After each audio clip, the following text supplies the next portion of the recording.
So I heard that my hero could save us. I'm not gonna stand here and wait. I decided to make a new curve blog about what it's like meeting them. Oh, Creed, you never let me down. Ever. I'm so excited to do this curb log with you, Curb. It's going to be all about... Curbity curb. This is going to be all about what I want to hear in Zootopia 2, because that's the curb log that I want to make.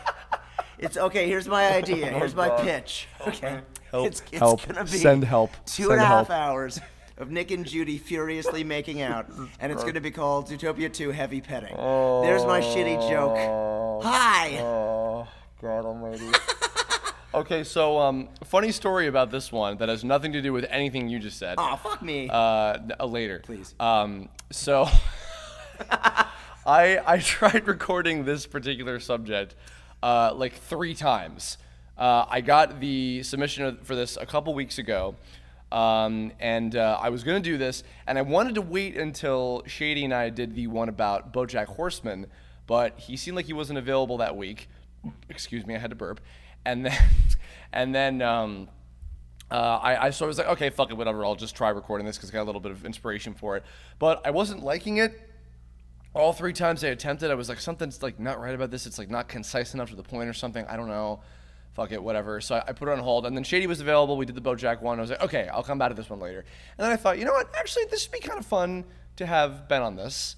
So hi, Ben. Hi. Hi again. Yay. Also, we're joined by Heather, who's to the other side of me. Hello. Hi. Hi. She's gonna probably mostly be a voice in the background, but she has full permission to jump in and make hilarious comments at us if she so desires. Do it. Yay.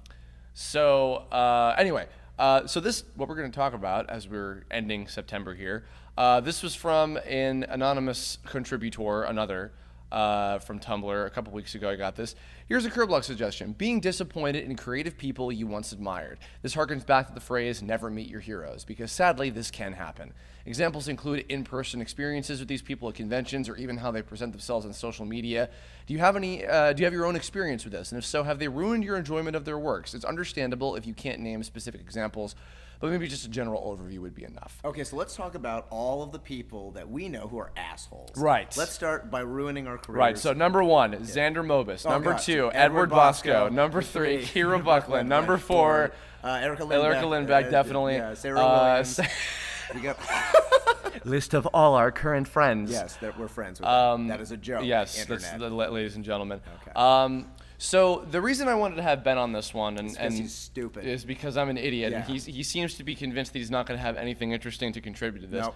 But he fooled me on what I kind of consider this one to be a semi-spiritual successor to in terms of the subject matter, which for those of you who had not seen, it might have been like over a year ago we recorded that one. It was the con guest etiquette do's and don'ts of interacting with guests and things at anime conventions and otherwise. And I really liked how it turned out and did pretty well. And Ben claims that he had no idea what the fuck he was talking about and just pulled it out of his ass. I'm pretty sure I was stoned and drunk at the same time. Neither of which you do. Dang it. Well, you drink sometimes. I but do not drink. Nearly as much. Yeah. But you only pretend to because you're a babby. I'm pinching his cheek right now. You're like spiky. Fucking know. shave. I'm God. doing that tomorrow. Gross. Yeah. No, you're doing that tonight, baby. Wow. Sexy. It's just Oh, I'm just looking at my girlfriend's face. how many gay jokes can we make about each other? Oh my While God. his girlfriend is right here. She's so patient. Baby, you're so patient. You know that? I'm gonna go home. So, Okay, bye. Don't though. Okay, so I have personally found in both my personal my firsthand and my secondhand experience, this kind of situation of which Anonymous is speaking of seems to happen the most commonly with people in the entertainment business. That's true. Because this might sound a little weird, but whatever. The people that I consider to be, when you say the word hero, when I'm talking like true heroes, I think like firefighters, police officers, soldiers, I don't know, activists or like, peacekeepers, etc. Those kind of people who are like doing good for the world. Not to say that, in some way people in the entertainment business aren't also trying to do the same thing. Well, yeah, but there's a difference between running into a burning building and saving a baby, and Yeah.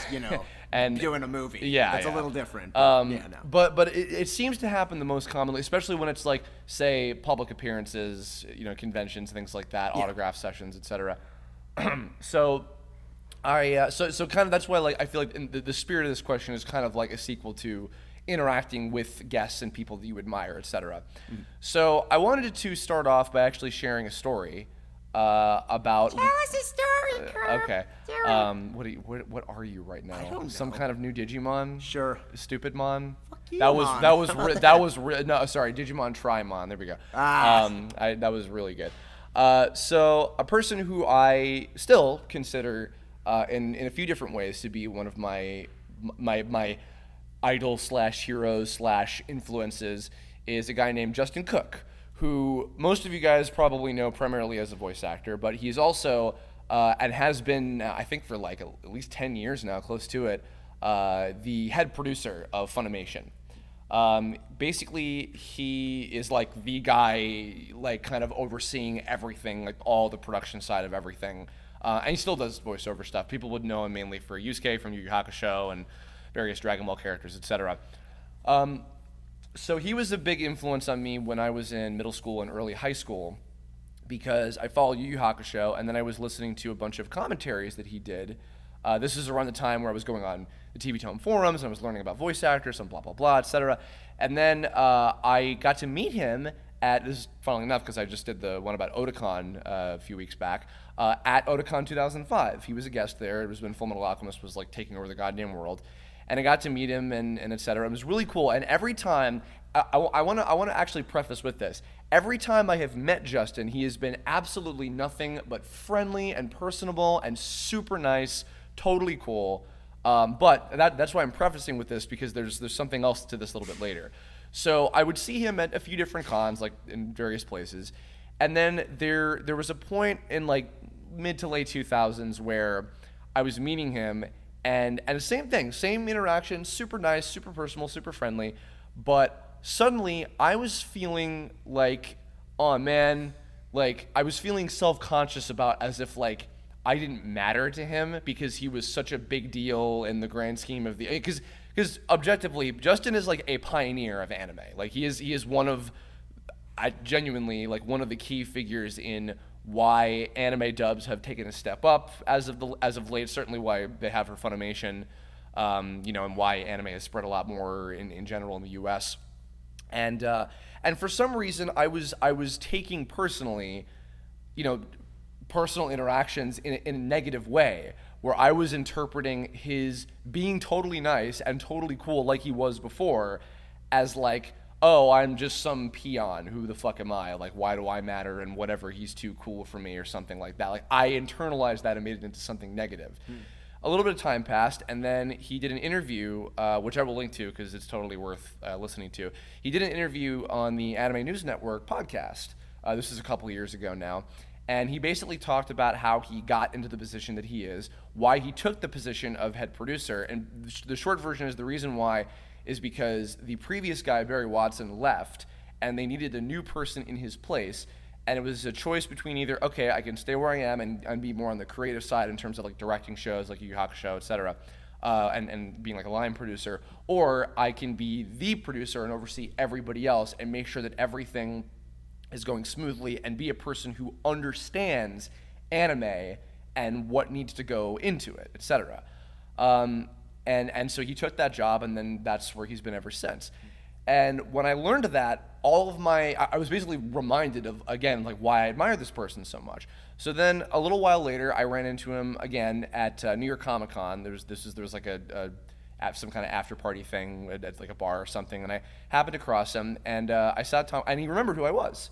And I talked with him, and I had more personal time to tell him, like, dude, I just want you to know, like, I heard that interview, and, in addition to, like, you were a huge influence on me as, like, an actor, as a director, like, all this stuff, like, you seriously. And he was so cool and was really humble. He's like, dude, that's really touching, thanks so much. And, like, and it was really nice, And that was one of the first times that I stopped and thought about, okay, you know what? I think because I thought back about like why was I so pissy about like those couple times where I was like making that into something negative entirely in my head. Where does that come from? I think the problem that kind of comes with when you have any kind of idol, even if whether it's the entertainment business type one or not, it's really easy to put those kind of people that have some kind of like really positive influence on you on a pedestal. And then I think when you put them on that pedestal, if one wrong thing, and even then, like wrong, I put in heavy quotation marks, happens, it's easy for the pedestal to topple over, and then it's like, oh, my world is shattered, my entire perception of everything. And this goes back to also why the reason I wanted to do this after the BoJack Horseman Curb Lab, because BoJack Horseman, as you guys have not seen it yet, but not to spoil anything, it's a show about humanizing people who are celebrities, people who live and breathe the entertainment business because you know that's what they chose more or less, and how like why is it that sometimes they can be abrasive or you know or whatever? Why do they come off that way? Where does that come from? And is it worth thinking about the opposite perspective, kind of thing? So. What do you have to say about any of this thus far, Benjamin? I think that the reason why you may have started feeling differently about him, specifically, is because you're an idiot. For certain. You sounded so much like you were going into I was gonna say something smart. No, you were sounding like a therapist for a second. Thank you. I believed you. That's why you're good at acting. I'm an actor. I just good for Ben. Good job. There are different things that can go into it. For one thing, this is this weird thing, but like if you're talking about somebody who is gaining in either popularity or notoriety, especially if they have even just a slightly abrasive personality, and not even abrasive, just big personality, you will find the likeliness of somebody who ran into him, who had a bad experience about them, and will say bad things about them, as though that is the absolute objective fact. And what I've noticed, this is my story. This is not about me, but I was at a convention a while ago, signing autographs, and my autograph lines usually don't last too long. I'm usually a little bit overbooked, so I had like 30 minutes left, and there was nobody in line. This guy came up to me, and he starts just sort of telling me about his life story as opposed to really wanting me to sign anything. And I was like, well, I got 30 minutes. I'm just supposed to be here anyway, so I'm going to let this guy talk. And what he had to say was basically a lot of negative things. He suffered from depression, and I think like his parents died at an early age. He went through poverty, like a lot of really bad things. And I felt bad for him, but it was really depressing. And I know that sounds like a horrible thing to say, but I was just kind of like, oh, I really feel uncomfortable, and I kind of want this guy to go away, but I didn't say anything. But then he said something to me that was really weird. He told me that he feels that James Arnold Taylor is a really mean guy. Now, I am not close personal friends with James at all, but I've worked with him a number of times. James is like really, really nice. I've met him for all 5 seconds after Ratchet and Clank. He was like the nicest guy ever. Yeah, he's a super nice dude. So that was like weird, and I said oh well why do you think James is a mean bad person? He's like, well, I met him at another convention, and I was in his autograph line, and I was just talking to him, and he told me that I had to leave, and I'm just sitting there thinking like, oh well. Yeah, duh, because you're really freaking depressing. Nobody wants to hear you. You're really, so I'm thinking yeah, I don't blame James for being like, you need to go. I'm sure he said it probably, because he's James, probably in the nicest way possible, but if I didn't know James, and all I knew was this guy, and all I knew was that apparently James Arnold Taylor was really rude to him, I might come to that conclusion and go, oh yeah, this guy I met randomly told me that James is this really mean person. So the problem is that's how rumors get started. Right. So the more successful somebody is, the more aware of them people are, the more likely you are to find somebody who either over-exaggerates things, doesn't tell you the whole story, and will say all kinds of really mean things about somebody who really doesn't deserve it. And that happens a lot. So there are the people out there who you meet them and they're really mean and they're not at all what you thought. And those are very, very few and far between, I think. Yeah, it actually is. It's mostly people who are actually pretty nice, but you know what? Sometimes you're having a bad day, and you never really know what's going on. See, that's the thing. That seems like, because what you were talking about before, I feel like that happens a fair amount. Or alternatively, the most common one I tend to hear is like they come across. Actually, sometimes even like outside of like a public appearance, in which case this makes more sense if it's just like, I don't want to be bothered. I'm sorry. Yeah. If like you go up to somebody and they're like, I'm sorry, I really don't have time right now, or I really don't want to talk right now, etc. And they go, and then that gets interpreted as like, oh, they were an asshole. Oh yeah, and he's eating lunch, and somebody just randomly comes up and goes, yeah, is this you? Or like they're on their way somewhere, kind of thing, Because like, okay, from my perspective, so we did Anime Expo a few months ago. And that weekend was the most amount of times in one weekend at any convention I've been to where I got stopped and recognized the most. And it was really nice. And I don't pretend to be anywhere near the level of like Martin or like a bigger VA guy or somebody that like they need to use the back ways to get around places so they don't get stopped all the time. Mainly because they got to keep a schedule of events and things to go to. He's talking, by the way, about Martin Billany. Little Kariba, of course. Yeah, a lot of people. I'm assuming you guys probably know when I say Martin. But either way, so I got stopped a lot, and everybody was super nice. Nobody was like going over the line or being too weird or anything like that. Can I touch your nose, Kirby? No, that was you, asshole. Well, yeah. And I let you, if you want to do it again. Oh, it's so soft, guys. It actually is soft. Oh God. Good. Somebody animate that. Don't really do that. So I got stopped a lot, and everybody was. I'm assuming you probably did a few times throughout the weekend too. Yeah. Were you guesting this year, or were you just hanging around? I was sort of guesting. Oh, you had events, but you weren't like a guest of honor before. No. That was 2 years ago. Yeah. But and everybody was really nice. I would always make time to stop and talk with them. I think there were maybe like 1 or 2 times where I was like, I'm really sorry, I have to run off. So like if we were like really going somewhere or something. Yeah. And it was nice. And I've stolen this from somebody, I can't remember where or who, but something I often preface with when I meet fans. Particularly if they're being like, oh my god, I can't believe I'm really meeting you, like if they're like freaking out a little bit or whatever, like even if it's like mild, I usually open up with, it's okay, I'm a human being who shits just like you and everybody else. Like, one, because like the language I feel kind of like disarms. It's like I'm seriously just a dude. I have a cool job, and I appreciate that you are enthusiastic and care about the job that I have. Because it is because of you that I have the job that I have. So there's always, and that's the thing. I think that by and large, that's how everybody is. That is how like everybody that you're going to meet who would be in that sort of position is going to treat you. Because generally, especially if they're making a public appearance like at a convention or whatever, unless they're like just a money grubbing dickhole, and there are some of those. Yeah. But most of the time they're just like, no, I want to go, and even if they're like making money for an appearance fee or something, they still want to meet people, excuse me, and interact with them directly, and have these experiences with them to begin with. Like, that's the whole point of it. Yeah, that's why you're there. I mean, that's why you're going as a guest. It's so that you can meet fans. Yeah. So like it's kind of expected if somebody comes up to you and goes, oh my gosh, at a con. But and the opposite end, like, they really are, again, they do exist, but they are rarities. Yeah. Not the horse. Even though she's great. Oh wow, I didn't even go there. Oh, you were a failure of a brony. I Let me really tell you am. what. I've not seen that show in years. Well, good job. But no, and there are some people that are either they're just like, I'm just in it for the money. I don't really give a shit about what I do. I don't remember anything about my job or whatever kind of thing. You know, I don't really care about fans. And honestly, it's okay for some of those people to feel that way. My argument is like, well, then why are you going to don't bother going to conventions? Yeah. Even though I get it, money, whatever, but like still, like, come the fuck on already.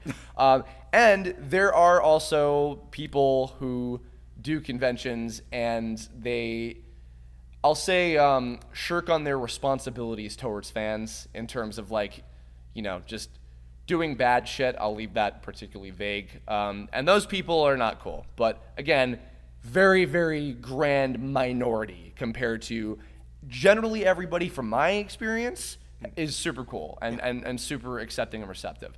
And as far as like, when the guests are really screwing up, like, if they're being okay, if somebody is actually being a dick to you, that's not okay. Like if you really do, because I've had some too. I won't go into details, but like if you really do have like a bad experience, like a personal one with somebody who's like mistreating you or like being an asshole or whatever, that's perfectly justifiable to be like, yeah, that person was an asshole to me. Can I tell a story? This is, Sure. Okay, Sure. This is kind of related. Okay, I did not see this. I wish I was there. So this is Max Middleman and Robbie Damon are at a con. Apparently, somebody asked Max in like an autograph line or something. He said, "Hey, why is it that like the English voice actors just aren't as good as like the Japanese actors? Like, why are English actors so terrible?" And so, Completely straight face. yeah. And so Max turns and says to Robbie, goes, hey, Robbie, this guy, and he's saying it like nice and loud so everybody can hear. This guy wants to know why English-speaking voice actors are bad. And without missing a beat, Robbie goes, oh, that's easy. That's no problem. See, what we do is we go into the booth. We just take a big-ass shit Oh my God. all over the microphone. Really? Yes. And then like the guys who write it, they come in and they just puke all over the script. And then the sound engineers, they just shit all over the board. And apparently this thing just kept going. This is an autograph section? Yes. Oh my God. Oh So, like- God. I hope they get reinvited to that con every year from here on out. Yes, so like here's the thing. That guy who asked that question probably thinks like, man, Max and Robbie are so mean, like, you know what I mean? But it's sort of like it's all about perspective. You know, you never really know who you're getting that information from. Oh my God. Aren't you glad you asked me on this curve log? 100%. Wow. No, and I know of a few cases like that where Caitlin Glass. I think it was actually, you know what? I think it might have been that same Otakon or maybe the year afterward. I don't know, but it was some Otakon. Caitlin Glass was telling a great story about. I guess there was. Oh no. I think Caitlin, if you hear this and I misquote this, I apologize. But I remember. I think it was some person, some fan who had like a golden pass or something, so they were able to like go to like some of the special areas or whatever and have like meet and greets or something. And the person, they had the program with the information about all of the guests that explained who they were. And the person was just being like, hey, who are all you guys? Are you all the cast of Inuyasha or something? Like just some like I don't give enough of a shit to like even do the research. I think Scott McNeil was there that year, so like he was the only person that fit that bill, and the rest of us were just like, they gave you a book. Like what the fuck are you doing? You know, like yeah, where was I going? I don't know. I'm trying to remember. See, I used to have an outline for this, and I was like, I'm gonna go through the whole thing and see what happens. But now I remember.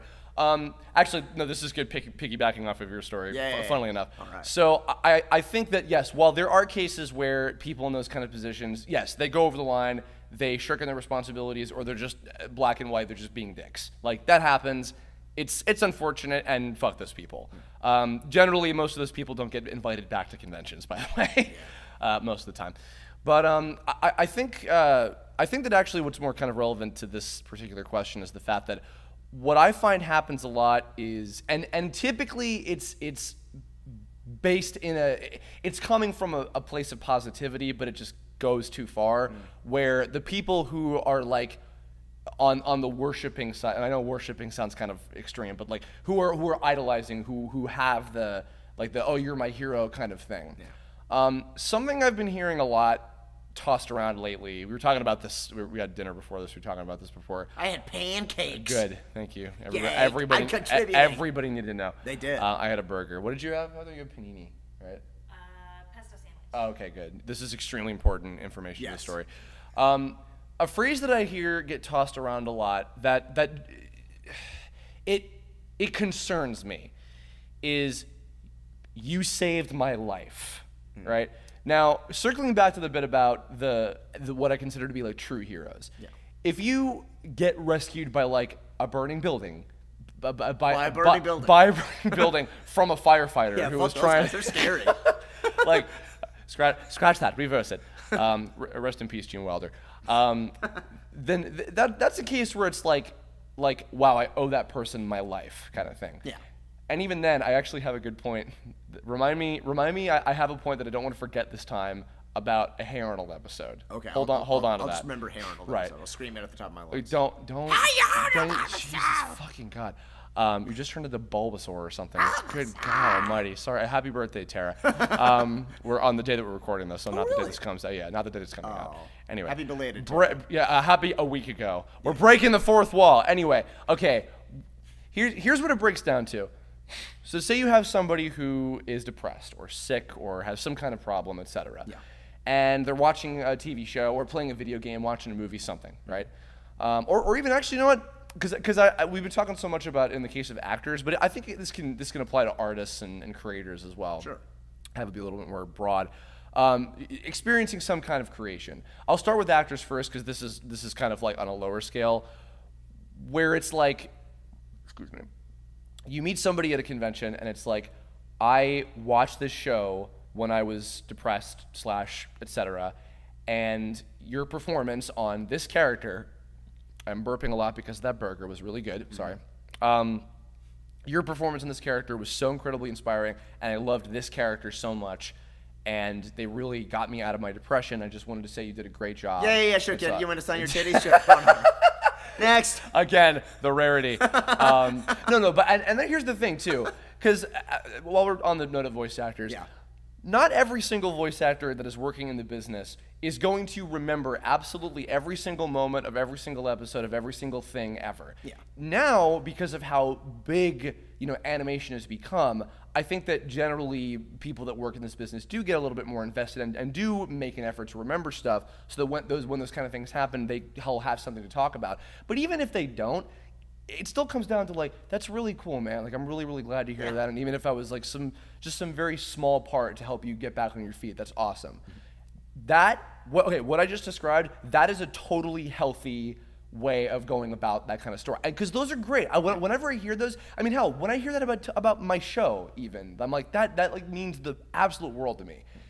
But here's that big hairy but. Yeah. I think that there's a point that. And I want everybody to understand. Big hairy butt. Edward Gross. Bosco, oh, where did you God. get here? Hey, yo, sports. Get out of here, Bosco.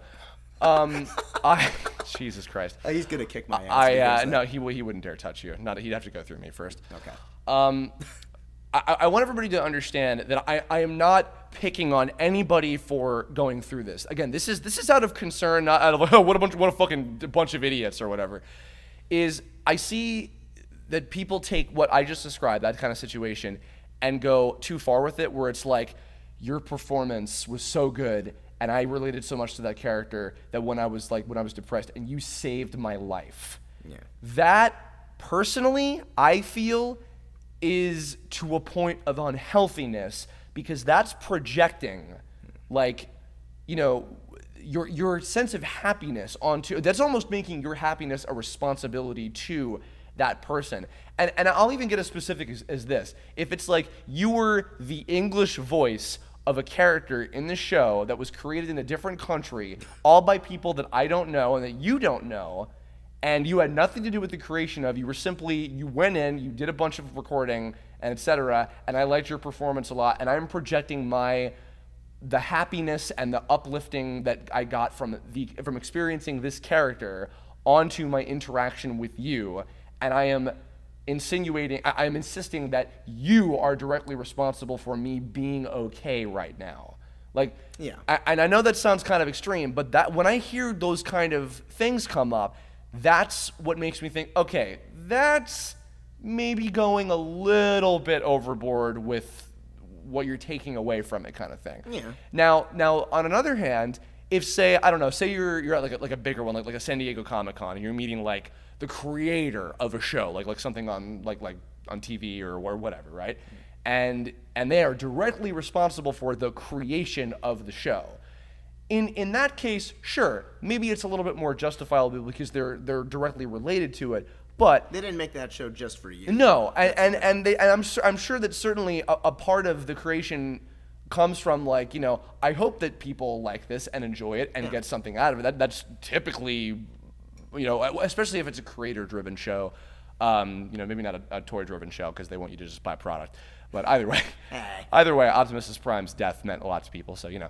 Anyway, but even if it's more justifiable in that kind of perspective, it still comes down to the same thing of like I am putting the responsibility of like, no, I'm happy because of you directly. Right. Like, don't you understand that? Like, I feel that then no matter what they say, whether they are, you know, like being intentionally distant so that they don't like, you know, get you too attached, or even just being like, that means so much to me, thank you so much, etc.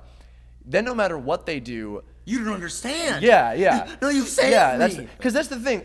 Like to a much, in my case, to a much smaller extent, to a much less extreme extent, I feel like that is kind of why, like, when I had that period of like, oh man, Justin Cook is too cool for me, what the fuck, you know, kind of thing. Yeah. It's that same kind of mentality, you know, but it gets blown out of proportion depending on from person to person kind of thing. Yeah. Again, I am not making fun when I say this at all. What I'm saying is that is if you're listening to this and you have that kind of fixation on somebody and you have that kind of justification in your head, I'm saying that is worth thinking about. Okay, why do I feel that way? Why do I have that, you know, that kind of fixation and that like relation to that person, and why do I put that on them, kind of thing, you know?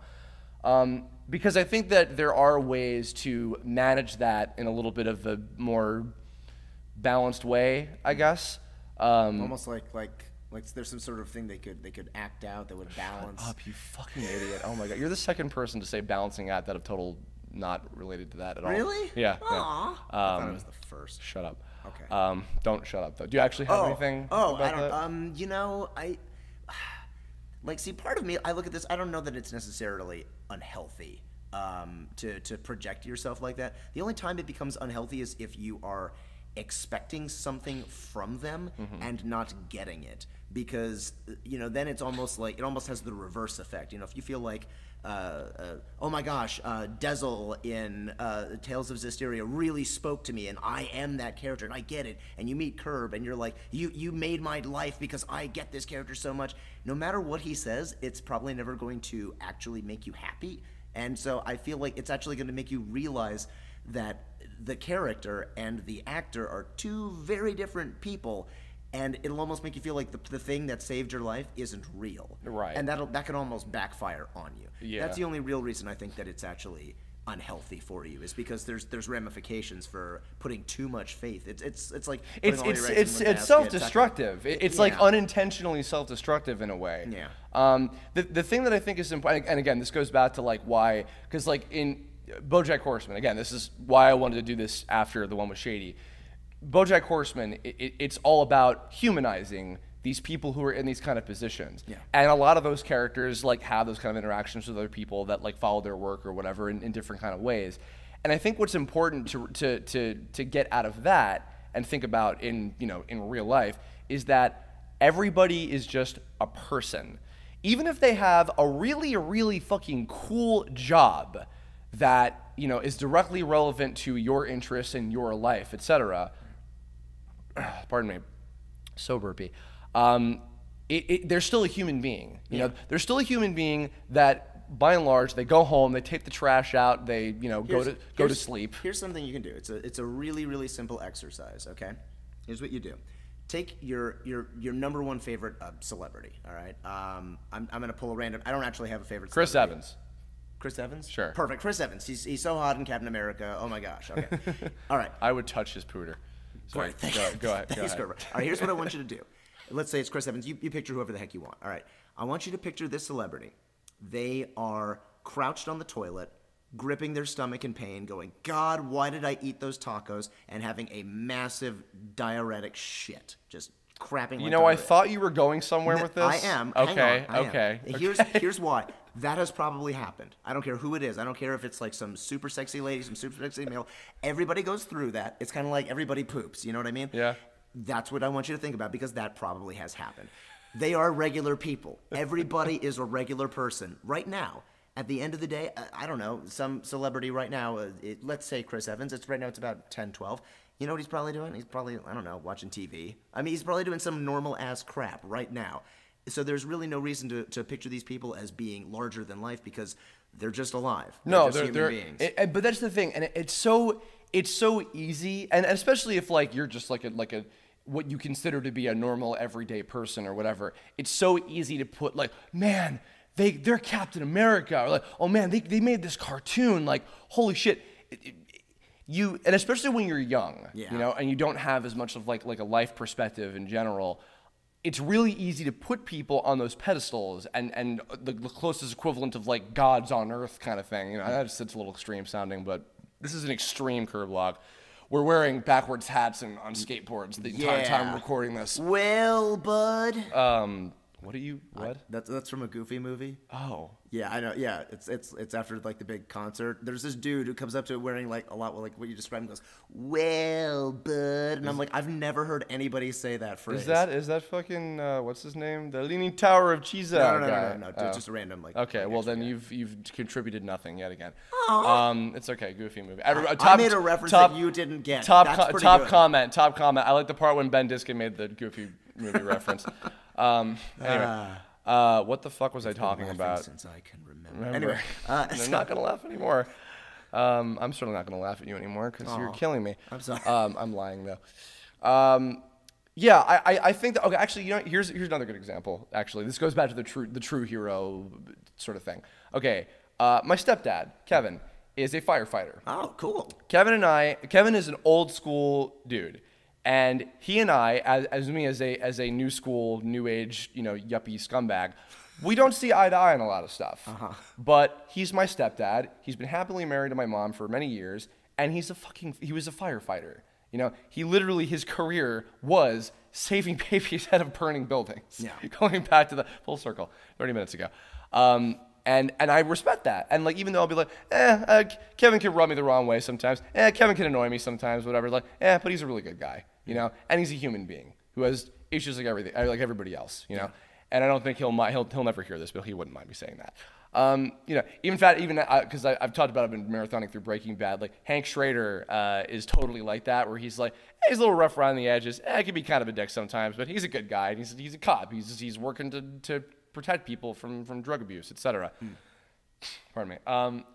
So like in that kind of way, it's like a person who's like in my life, who's like part of my family, is like, he's a person. He is a hero. He's a tried and true, real heroic figure, and he's just another guy who goes home and watches TV and vegetates on the couch like anybody else who has a long day at work, etc.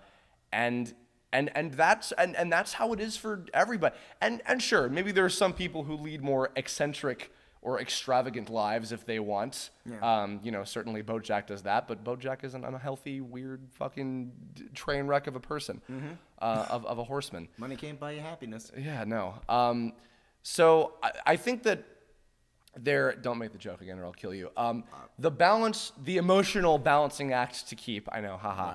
Wow, okay. Is important because I think that knowing both sides, knowing being on the same level playing field as everybody in terms of just we're all people, I think is really important. Because then, and sure, maybe even like healthy and unhealthy, like maybe even that's too extreme too. I don't know. You know, this episode's too extreme. Beef. You know, but I think that it does good for everybody in the sense of like everybody walks away happy and not expecting too much, expecting too little, being disappointed, and you know, because then when you do get the chance to meet people that have done something, anything, in any kind of context that have meant something to you, that have impacted you in any kind of positive way, you know, then I think in that case, like the interaction that you might get to have with those people will be really impactful positively for them too. Yeah. You know, because I think that when it is like, I think that by and large, as human beings, we try to put effort and you know, and passion into what it is that we do for a living. You know, sometimes it's not always possible, but you know, we certainly try to. And then when an opportunity comes up to, you know, to get appreciation for that, and some people don't even take compliments. Some people can't even like take any kind of admiration because they just don't get it. Like they're just like whatever. Like actually no, seriously, I've met a lot of people that like I'll be like, dude, you were so goddamn talented. Or like, oh, you were such a good person. No, actually no, I remember. I was just talking to my friend Mike Aracco a couple nights ago on the phone, and we were having like a long like 2-hour like really like in-depth emotional conversation. I was telling him like, dude, you're such a good person, etc. And he's like, well, my doctor says I should take compliments better, so thanks, man. I'm just like, you're such a piece of shit, Michael. Love you.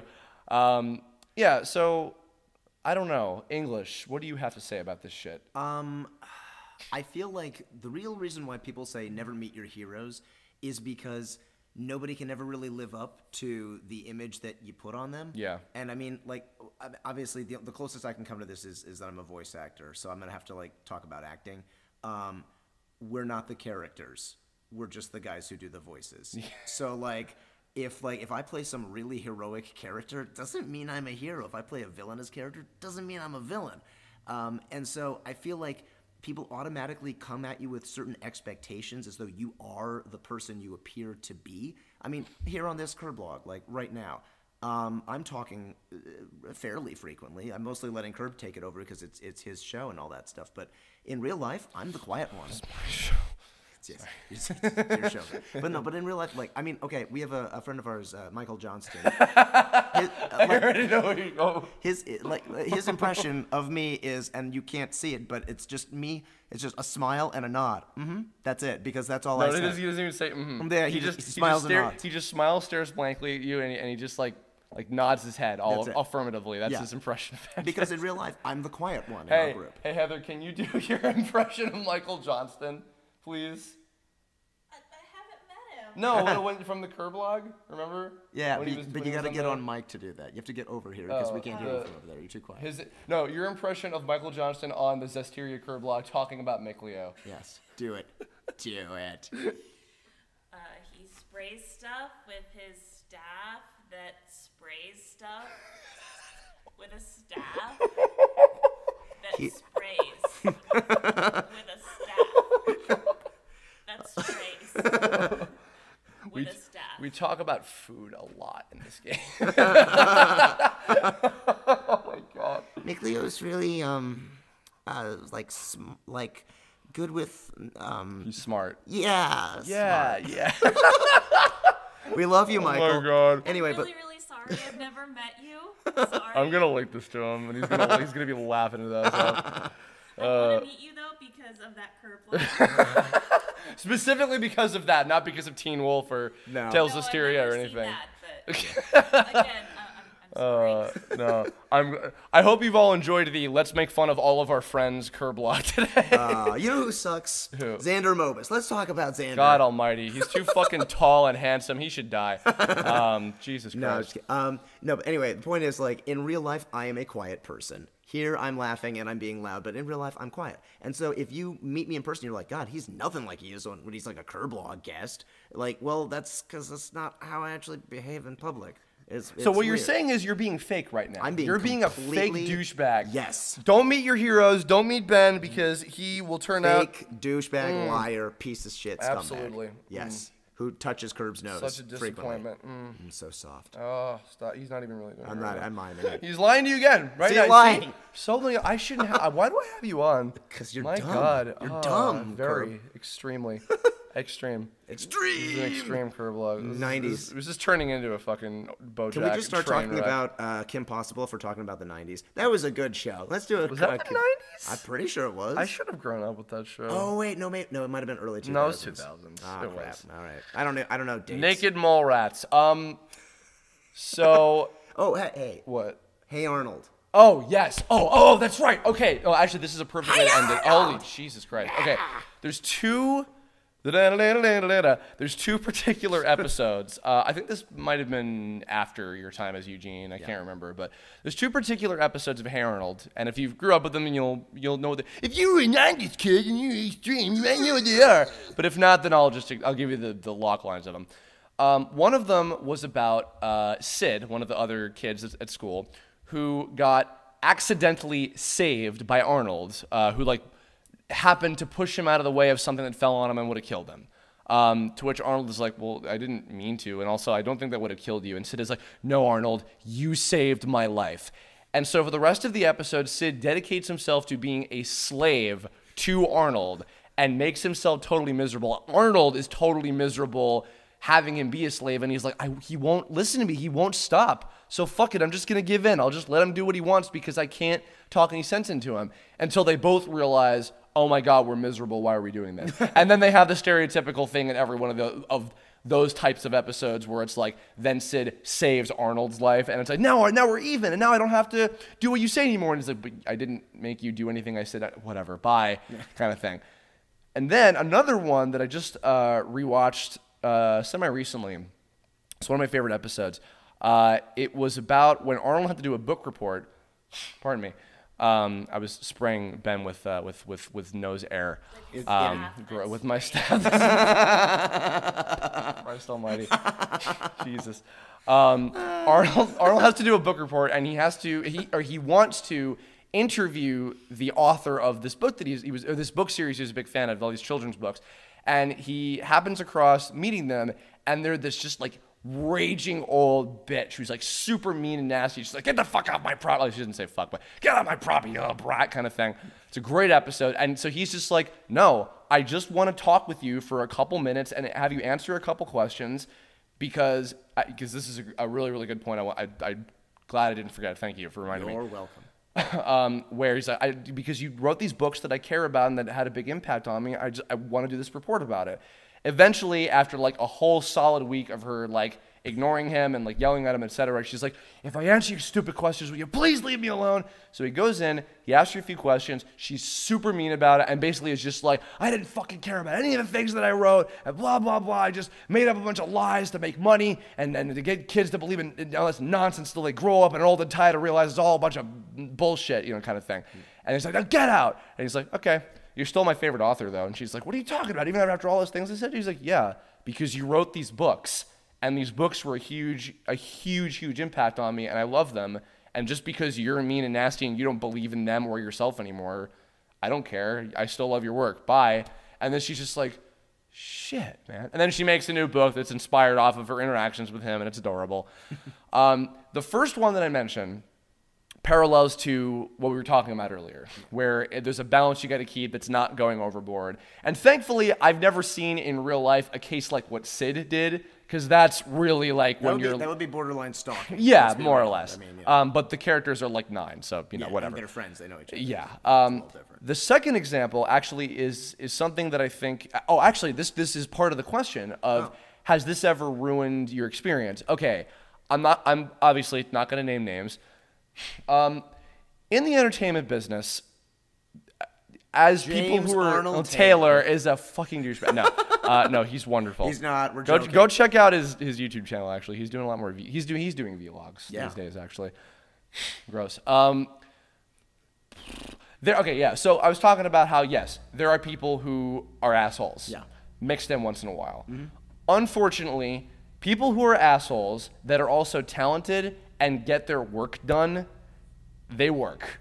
They work in the industry. Yeah. They get away with being assholes. It's not always fair. It's not always okay. Because sometimes it can be as simple as like, they're kind of a dickhole, but whatever, they get their work done. And then there are other cases where like, oh yeah, they did something like illegal or whatever. It can be a more extreme case. I'm not going to name names. There have been plenty of cases where the creator of this show or this voice actor or this whatever, this person that had something to do with some direct involvement with this thing that was really cool and that I liked. And I know through my own information and my own experiences, my own personal experiences in some cases, know them to not be a very nice person, or maybe not even a very good person in some cases. Yeah. Thankfully, those are very few. To count on one hand. But either way, I am able to separate, but you know what? God damn, they're a talented artist. And I do agree with a lot of the points that they make about this thing when they talk about this and whatever. Or I do really like their performance in this, etc. You are perfectly capable of making that, separation with something. Hell, a while ago, this bears repeating, I said this on, I think it was the Curb blog I did about responsibility and like when you're a creator and when you're a public figure of some kind of thing. You do have a responsibility. when you put yourself out there, and if you're going to be any kind of influence on people, I think it is very important to think of that, and that's something that I take very seriously. But I even said, like, to like anybody that was listening, I was like, if you have some kind of issue with me personally, if you don't agree with me in whatever way, you know, and if by extension you don't want to support my work, you're perfectly entitled to do that. Everybody has any right whatsoever, you know, I think fairly to do that. But I also think that it's perfectly acceptable to be like, yeah, but I like their work because I can take their creation separately from the creator, you know? And if anything, I think that is also a healthy way to just be a consumer and to just be a normal person going through life. If anything, I think that goes back to the other bit about the like never meet your heroes, because the truth of the matter fucking is, your point about like everybody has had, you know, burning, flaming diarrhea at some point. Everybody's probably done something fucking stupid in their lives. Oh, yeah. Everybody's probably, you know, unless they're like Mr. Peanut Butter and they're just perfect. You don't know who that is. I do. I saw the first episode. I watched the first Ben episode. Diskin. I'm giving it a shot. I'm Ben Diskin. I'm really nice. Fuck you. That was my old impression of you from Acceptable. Sorry. Hi, I'm Ben Diskin. I'm really nice. What's going on? It's like, piece of shit. Oh my god, dude, you sound just like me. Wow. I thought you were about to say just like James Arnold Taylor. Oh my god. That's Robbie Damon? No. Sorry. what? No. Jesus H. I haven't said Jesus H in a while. Thank you for pulling that out of me. What the fuck was I saying? Oh, I don't know. I'm blaming you. Yeah, good. Like, I think you really should have done this curve blog alone. You would have gotten derailed a lot more. No, but mainly because of you and your Michael impression. You saved the fucking day. I'm so sorry. Oh my god, he's probably not gonna hear this anyway. Jesus. Feel bad. Heather's like the most pure. Heather is a precious cinnamon bun, as the Tumblr people like to say. She's probably okay. No, I lied before. Everybody's probably done something like awful to another person. Heather, I doubt ever has done anything bad to anybody in existence, because I don't think she's capable of doing that. No. The point being in that case is, I think that's why. I think that is where that phrase comes from, because they don't want to accept like, oh yeah, they've done something bad. But I think that if anything, there's also a part of you that should accept like, yeah, they have their own issues too. Yeah. You know, they have their own problems. They probably have like, you know, actually, there was another case recently. I ran into somebody who I know okay, and they looked like they were having a shitty day. They were like, maybe like they might have been sick or something, or like just very like exasperated. I don't know. And I could tell based on that, I'm like, okay, I'm not gonna make too much small talk, just gonna say hey, and then on my way out I'll be like, hey, hope you're doing all right, and etc. And they weren't a dick at all. They were very like, oh yeah, cool, thanks man, I'll catch you later, you know. And that's the case where I'm like, you know what, I'm glad that in my 27 years of existence, I've gained that perspective, because I bet as a younger person I would have been like, what the fuck, why was he being such an asshole? But now I'm just like, you know what? Probably not having a great day, probably not feeling all that okay today. That's all right. I'm not going to look too far into that. Just, you know, wish him well. That's it. That kind of thing. I think that being self-aware and having enough of a good perspective, and you know what? Because especially to any listeners out there who are on the younger side, because I know there's a lot of like kids in high school and middle school and stuff to listen to these, you know. The sooner that you can grow that perspective, I think that the better off that you'll be, you know. And sure, a lot of that does have to come from whatever personal experiences that you forge. But you know what? If you keep an open mind to that sort of thing, then I think that by and large you're going to come out with having generally really positive experiences, you know, and not just for yourself, but ones that you'll leave on those people that you know look up to in return. Yeah. You know, so is that about as good as I can end it? I think, unless you got anything else you want to toss in. No. You look like a fucking Undertale character with your striped ass shirt I right do. now. Yeah, a little bit. Or an Earthbound character, I guess, would constitute the same. You can't see it. I'm staring directly at his nice pecs he's been working on. My man boobs. I pulled a muscle wiping my ass. Trust me on this. I do not have. Wow. Yeah, I did. Wow. I did that too. You've learned a lot of really important lessons today, everybody. See, all right. If you ever have like doubts, just picture me wiping my ass and going, ah, my chest, what the fuck? Oh my God. There you go. Oh, Humanizing. good God Almighty. That's a way to end it. Oh wow. Yeah, ass wiping. Do you wanna plug your shit? Do I have guess. to? Yeah. Okay. You've already. I'll just have the links in the description. Oh, okay. Whatever. Yeah. You don't want to talk about your shit again. No, I don't. I'm on Twitter and I'm on Facebook. Okay. There. Click the links. Go to that. They're whatever. going to be there. Follow me if you want to. Do for that. no reason. Do you want I me to don't give yours or? Do you know. not Yeah, care? yeah. Man, Okay. I don't do anything on them. Okay. I'll have Heather's. It's HB Pettigrew, right? Something like that. Yeah, I'll have a I don't link even to it know. I don't if you want. use it. Well, you'll get used to Heather because I guess we can talk about this now. Uh-oh. Announcement. Surprise announcement. No, I think we talked about it before. A new challenger arrives. Shut up. God, why are you?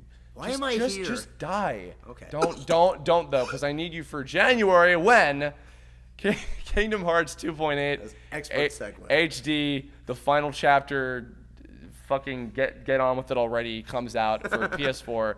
We're gonna get that, and some of you guys might have been noticing I've been experimenting a little bit with streaming lately for a few different nefarious purposes. One of which is because, and I think we have talked about this before somewhere publicly. Maybe. Are you sure?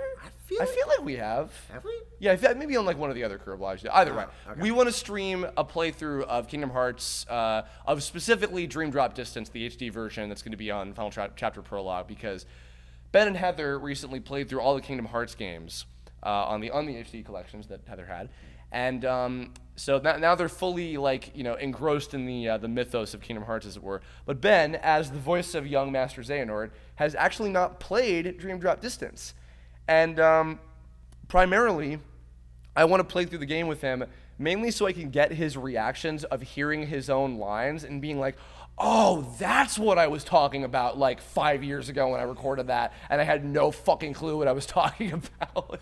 That's fair for me to say, right? That is fair. Yeah. So that's going to be fun, and we're going to trade off, and it'll be the three of us. Heather will be the Kingdom Hearts aficionado, kind of. Basically, here's what it's going to be. Play, pause. Okay, what? Explain this to me. Play, pause. Okay, wait, what? That's what the entire stream is going to be. More or less. And he's gonna be Sora, and I'm gonna be Riku in terms of the gameplay, because our dynamic in life is he's Sora, I'm Riku, and Heather is Kairi. Yes. Which certainly says a lot about me. Yeah, that's really kind of sad. Oh. I feel bad. Now, way to end this on a fucking Oh bummer. my god. Hey, here's a not bummer. Oh, okay. Here's another nefarious purpose. Oh. So Ben was a guest last year during the month of October. Yes, For a Voice certain October. themed month, yeah. And I guess I'll save the details for this. Will be coming out on the 27th. On Friday the 30th, last day of this month, I'm going to be putting out an announcement video with some further details, but I can certainly say up front, as you can look forward to it now, I've been kind of teasing a little bit, is that we're going to be doing a second Voice October. And this time, I'm going to be doing some certain other things, going a little bit, because last year it was that I happened to have 2 games coming out that I happened to have voiced in. This year I don't, but I'm going to be doing something bigger and better in regards to the curb blogs that I'll be putting out for the length of that month. So what you're saying is, I'm going to be a guest again? No, that's why I have you now. So this is kind of leading into Voice October 2016. Eat shit, Okay, Curvifer. all right. Can it dare be you. Chris Evans, as long as it's his specifically? Okay, yeah, sure. His Cool. Sweet, sweet diarrhea stool. Yummy. Gross. Get out. Okay. You're never coming back. I know. Yeah, so look forward to that. I'll have an announcement with more details, and also things I'll even be doing in November relating to the anniversary of a certain thingy. Ooh. So look forward to my announcement. I'm pulling a Sega right now. Like, look forward to our upcoming event where we'll be announcing that new things with Sonic will be happening. So I can't lecture them anymore. Sorry, guys. That's it. That's going to wrap up us and the month of September. Wow. Wow. I can't fucking believe 2016 is like almost over already. It's really sped by. What am I doing with my life? Christ almighty.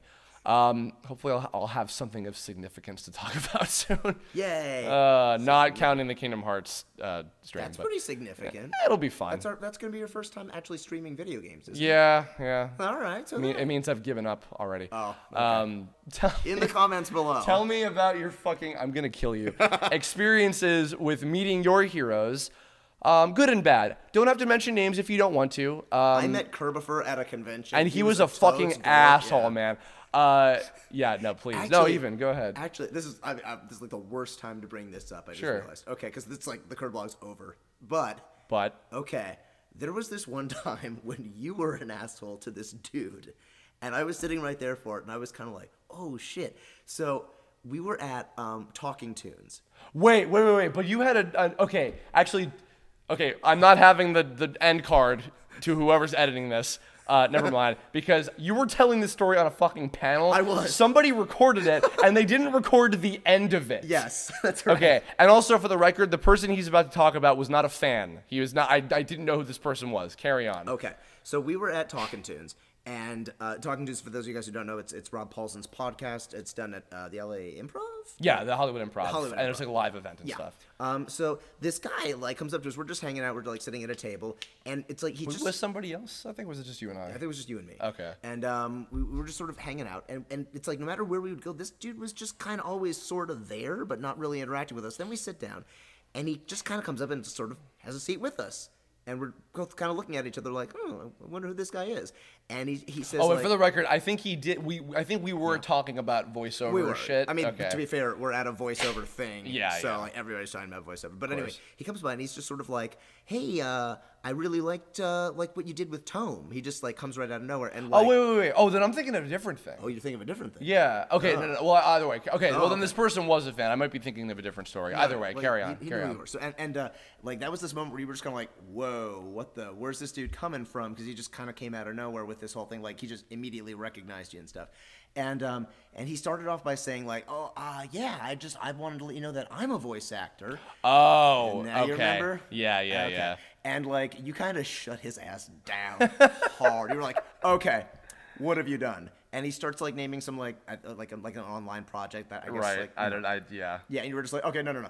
You don't want to go up to people and just start introducing yourself as a voice actor. That's not cool just because you've done some stuff online. And I was like, whoa, dang, that's like really harsh. So like, I have this impression that dude is out there going like, man, Kerbifer's mean. I came up to him, I just wanted to tell him that I do voiceover stuff. He was so mean to me. But like, there's on the other side of things, you know, when you do stuff professionally and somebody comes up to you and tells you that they're doing the same thing, it's usually from a perspective of, hey, I feel like we connect on a certain level. It's not meant to be offensive, but at the same time, if you're like a really like well-established, you know, voice actor, I'm talking about somebody big like Frank Welker, Jim Cummings, guys like that, and some dude goes up to him and says like, oh yeah, I'm a voice actor too. It's kind of like going up to an NBA player and going like, I shoot hoops. I play basketball. Yeah, it's like okay, that really. Well, but that's even weird. okay, maybe that's not the best analogy because they'd be like, yeah, hey, that's cool, man, enjoy. You know. Yeah. Well, okay, here's the thing too to cut in. Yeah. So the difference between that, because okay, I actually even just earlier today when we were recording this, no, actually, excuse me, I think it was the other day. Somebody linked me their demo. Yeah.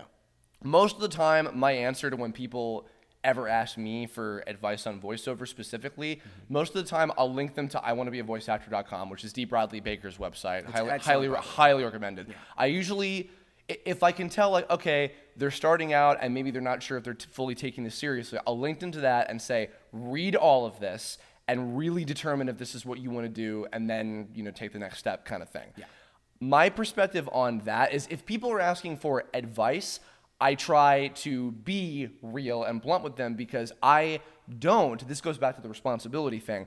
I don't like it when people give an unrealistic expectation of like, it's the best job in the world and blah, blah, blah. And all you got to do is work hard at it. Because that used to be what everybody's answer was to people. Yeah. And I hate that. I don't like that. So when people ask me for advice, I tip it, and I try to be blunt, but I also don't try to be an asshole about it. The reason I was more harsh to this guy, and this is also, again, very rare, but when people are like, hey, I'm offering myself, can you give me something? I'm just like, okay, hold on a minute.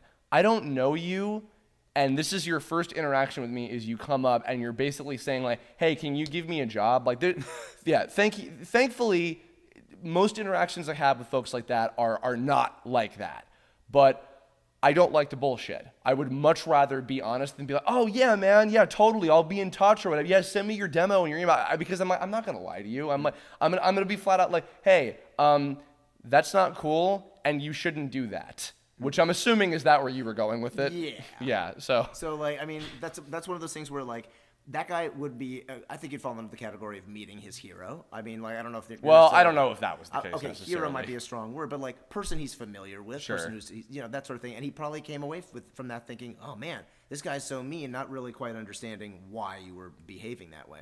But I think that's kind of the problem with this stuff is that you never really know who you're getting your information from. You never really know whose opinion you're hearing. So when somebody says, like I met Kerber and he was an asshole, it's like, well, why? Well, what did you say to him that made him behave that way? You're only hearing half the story. And Ben is my PR manager right now. Basically, okay, if you have a problem with my buddy Kerber. Oh my God, shut up. Okay. No, actually, the thing that I thought you were going to reference was, I think it was also a Talking Tunes. It was a different case. There was a guy who I think he just overheard us. That was what I was saying. We were talking about voiceover stuff. Some guy who just had like business cards, like overheard us, and he just went up and was like, "Hey, were you guys talking about voiceover or whatever?" And like, not even knowing who we were. Not that like, what, you don't know who we are? Like, fucking, what's your? But just in terms of like, he literally just heard us talking about voiceover, assumed that we had done stuff professionally, inserted himself into the conversation because he wanted to get himself into that, and then he was passing cards around and etc. It was a different person. Because I do remember also the guy you were talking about, but it was a different person where I was like, what the fuck? That person, I was just like, what the fuck? Like, what is that? That's like not even that's rude, if anything, kind of thing. So don't do that either. You know, that kind of goes more back to the etiquette do's and don'ts thing. But there's a little bit of that probably hadn't happened until after we recorded that anyway. So, where did we go? Where are we? Like, comment, favorite, and subscribe. Great. Oh my God. Okay, now the fade into the end title card. Fucking God Almighty. Wait, I have one. I'm just kidding. Really? No, I don't. I have nothing to say. Heather, what do you down the flights say? Of stairs. Something, Heather. She's been like asleep this whole time because we've been boring the shit out of her. I'm sorry, Michael. I'm not.